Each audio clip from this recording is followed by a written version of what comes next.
just start talking, and then I'll ask you to give kind of an overview of your background. And I might, just because it's so historic, mention that we're shooting this right after the inauguration. Maybe I won't. I haven't decided how to go with that going forward. It's a goal of mine to be infinitely less political, at least through the show, just because I don't think it works. Yeah, definitely.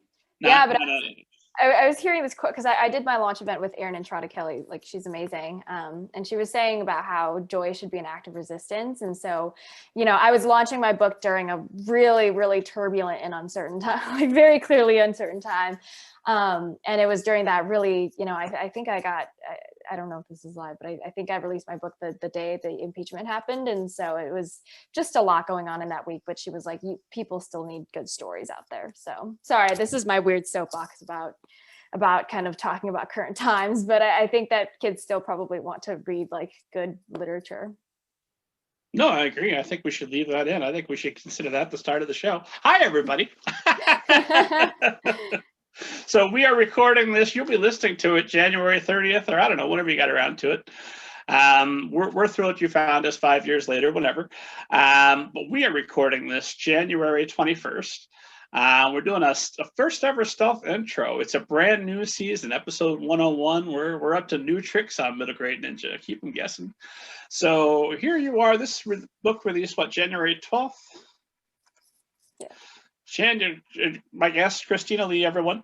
The book releases January 12th, 6 days after an insurrection on the Capitol. And so you keep your head down and just turn the news off so you're not focused on any of that? Or how do you handle the stress of that? Yeah, absolutely. I mean, it was a debut season is always a pretty stressful time for the author. And then it was compounded by a lot of other things kind of going on in the world. And so I think that one of the things that I was thinking about when I was creating was, I think that kids always want to read books. Kids always want to find joy in these times and joy and hope. And also I think my existence as an author and kind of my books are always as an act of resistance to kind of, white supremacy and oppression. And I just really want to kind of be able to get my work out there. And so that was kind of how I went into my debut week. I just really wanted to create stories that kind of make kids feel seen and heard, and kids from a lot of different backgrounds feel like they could kind of trust a story and find some source of hope and joy. I 100% agree with you, of course, but for people who are listening, who haven't been writing for a few days, guilty. I did some writing today on the 21st after inauguration. Yesterday, I watched the inauguration, and the day before, we were scheduled to record this originally because I didn't know we were going to be swearing in a president right after an armed insurrection. Timing. If I'd known, I wouldn't have scheduled any conversations for January. Because why would I want to capture my terror on tape? So look forward to that next 2 episodes, esteemed audience, that were recorded previously. You can hear some of that terror in my voice, I think. But for folks who are listening who haven't been writing, how is creating something an act of resistance against white supremacy? Yeah, absolutely. I think it was in my launch event with the wonderful Erin and Kelly, author of these incredible books, Hello Universe, I think We Dream of Space most recently. And she said that joy is an act of resistance. And that was something that was really incredibly important to hear at that time.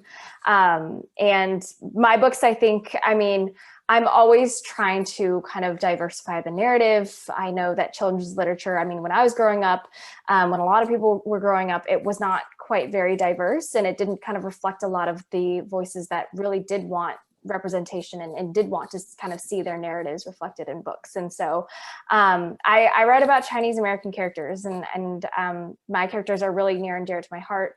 I like writing about my culture in my books, and to me, that is kind of my act of resistance and my act of joy. I like putting things that, I think are worth hearing about, that little Christina would have loved to hear about as a kid. And so for me, it's a really tough time to kind of be creating and to kind of have to sort of cope with everything going on. But at the end of the day, I want my stories, you know, to kind of reach people and reach audiences, and kind of reach out to those like little Christinas of the world. Plus, there's those pockets of ignorance out there that you're going to stamp out because they're going to read Clues to the Universe, available now, and they're going to have to go forward with that knowledge, with at least some empathy for the characters in this story, that might lead them to think, "Yeah, if I could have empathy for fictional characters, maybe that could extend to people in real life. Who knows what could happen?" Exactly. Yeah, exactly. Just kind of developing, you know, empathy, and kind of including more perspectives in children's literature. I think I'm always all for that.